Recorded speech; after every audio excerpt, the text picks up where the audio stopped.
Breaking news. Former US President Donald Trump has just delivered his fiercest warning yet to Britain's Prime Minister. And what followed has sent shockwaves rippling across 2 continents. In a stunning turn of events, the King of England has shattered 70 years of royal silence. American tech giants are pulling billions out of London, and British veterans are taking to the streets. This isn't politics anymore. It's a government unravelling in real time. If you want to stay ahead of stories that rewrite global power dynamics, hit that subscribe button. Because what's coming next will forever change how you see international politics. Here's what ignited the biggest political firestorm the UK has faced in decades. Just 3 days ago, Donald Trump went nuclear on British Prime Minister Keir Starmer. His warning couldn't have been clearer. Stop policing American free speech or face economic consequences. But this wasn't just about censorship. Trump's statement peeled back something far deeper, something that's left millions of British citizens furious. Leaked government documents reveal that Starmer's administration has spent nearly £1.2 billion housing illegal migrants in 4-star hotels, complete with spas and ocean views. Meanwhile, British war veterans, men and women who fought in Afghanistan and Iraq, are sleeping on the streets of London. One name stands out: James Patterson, a decorated Royal Marine who survived 3 combat tours, was found living in a cardboard box outside a McDonald's. While migrants enjoy buffet breakfasts paid for by taxpayers, heroes like Patterson freeze in the cold. The moral contrast is so extreme that even Labour MPs are refusing to defend it. And if you think that's as bad as it gets, buckle up. Because what happened next turned a scandal into a full-blown political earthquake. Trump's response was swift and devastating. In a prime-time address watched by more than 50 million Americans, he declared that no foreign leader has the right to muzzle American voices and that no government should lavish comfort on illegal migrants while war heroes sleep on sidewalks. His words were icy and unforgettable. Britain has forgotten how to honour those who serve. While American companies are punished for speaking freely, British veterans are left to rot on the streets. This ends now. Within hours, the economic shockwaves hit. US tech companies convened emergency meetings about pulling operations out of the UK. The massive US-UK trade deal, worth hundreds of billions, was abruptly paused. British tech stocks went into free fall.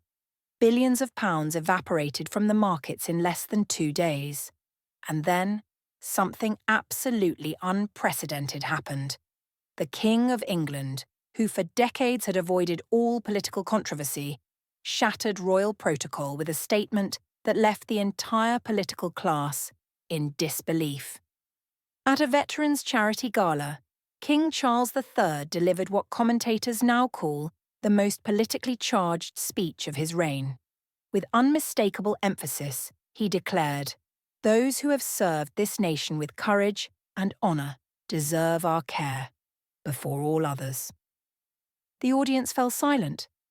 That phrase, "before all others," was no accident. It was a direct, devastating rebuke of Starmer's migrant hotel policy, spoken with the full weight of royal authority. For the first time in modern memory, Britain's monarch appeared to side with a foreign president against his own prime minister. Behind the scenes, palace insiders revealed that Charles had quietly been using his personal fortune to fund emergency housing for homeless veterans, doing what his government would not. A king personally aiding his country's forgotten heroes while the elected prime minister looked away. The contrast couldn't be more brutal. A monarch showing moral leadership where the government failed. And that image, the king standing up for veterans while ministers defended luxury hotels for migrants, exploded across social media. Hashtags like #VeteransFirst dominated platforms for nearly a week, with millions of posts and viral videos showing the heartbreaking side-by-side comparison. Lavish hotel buffets for migrants versus British veterans shivering in doorways. The visual impact was devastating and impossible to ignore. The anger spilled from screens onto the streets. Massive protests erupted across London, Manchester, Birmingham, and Liverpool. Not fringe groups, but ordinary citizens, veterans, serving soldiers, and working families demanding justice. Their chant echoed through Parliament Square. Homes for heroes, not hotels for migrants. Police sealed off Westminster Bridge as crowds grew by the hour. Wheelchair-bound veterans, some missing limbs from Afghanistan, held hand-painted signs asking why those who served were sleeping rough while illegal migrants dined in comfort. Inside Westminster, panic spread like wildfire. Cabinet meetings turned into shouting matches as ministers openly questioned the Prime Minister's judgment. 3 junior ministers privately warned Starmer that his policies had become political poison. Senior Labour MPs began drafting letters calling for a review of the migrant spending scandal, desperate to distance themselves from a government sinking fast.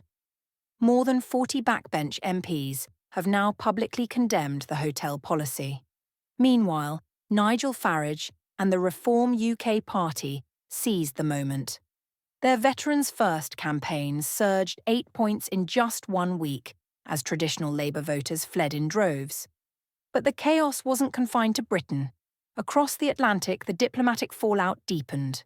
Australia and Canada voiced concern over Britain's censorship laws.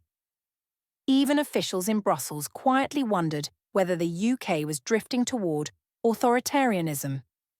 International headlines were merciless. Britain betrays its heroes. Free speech under siege in London. Then came the breaking point. During Prime Minister's questions, Conservative MP Sarah Henderson held up a photograph that stopped Parliament cold. James Patterson, the homeless Royal Marine veteran, sleeping in a cardboard box, his medals pinned to his chest. "Can the Prime Minister explain," she demanded, "why silencing American tech companies is more important than giving this British hero a bed for the night?" The chamber fell silent. Starmer froze, stumbling over his notes, visibly shaken, struggling to respond as outrage roared from every corner. In that moment, he didn't look like a leader in control. He looked like a man watching his government crumble around him, the economic damage mounted by the hour. American investors began pulling their money out of British markets. Tech giants shifted operations to Dublin, Amsterdam, and Frankfurt, fleeing the tightening grip of the UK's new digital laws. Google confirmed plans to relocate its European moderation hub to Ireland. Microsoft quietly moved key departments to Germany. Behind closed doors, Treasury officials admitted what everyone feared. The standoff with Washington could cost Britain hundreds of billions in lost trade and investment. The post-Brexit recovery Starmer had promised was disintegrating before his eyes. But the deeper wound wasn't economic. It was moral. When a foreign president and your own king both question your leadership, when the men who fought for your country sleep in cardboard boxes while illegal migrants enjoy seaside hotels, that's not a scandal. That's a legitimacy crisis. Across the nation, the story played out on every screen, a tale too powerful for any spin doctor to bury. Spa suites versus street corners, buffets versus begging, veterans versus migrants. Starmer's defenders spoke of complex issues and competing priorities, but the public wasn't listening. No one cared about bureaucratic nuance when British heroes were freezing to death in the capital. Each new leak only fueled the fury. Ballooning hotel costs, more tragic veteran stories, more viral clips stirring outrage. Social media algorithms couldn't keep up. The content spread faster than the government's excuses. The scandal had evolved into something larger, a symbol of everything voters believed was broken in their leadership. Detached, morally tone-deaf, willing to abandon those who served while rewarding those who broke the law to enter. Online, groups like Veterans Before Migrants exploded past 500,000 members in just 2 weeks. They organised fundraisers, boycotts, viral campaigns, turning raw anger into a national movement. Inside Number 10, despair reigned. Cabinet ministers whispered about survival plans, party officials debated whether Starmer could even last until the next election.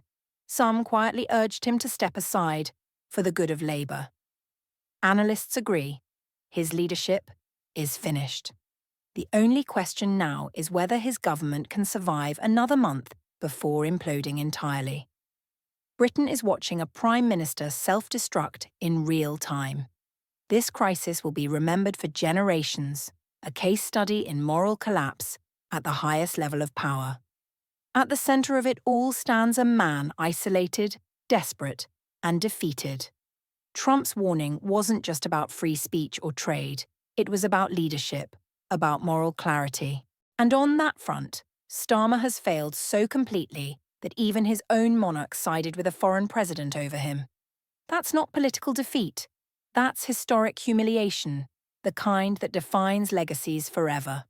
What do you think? Has Keir Starmer crossed a line that British voters can't forgive? Is this the end of his political career? Drop your thoughts in the comments below. We read every single one. And if this story hit you as hard as it hit us, share it with everyone who needs to know what's really happening in British politics right now, because the mainstream media won't tell you. But we will.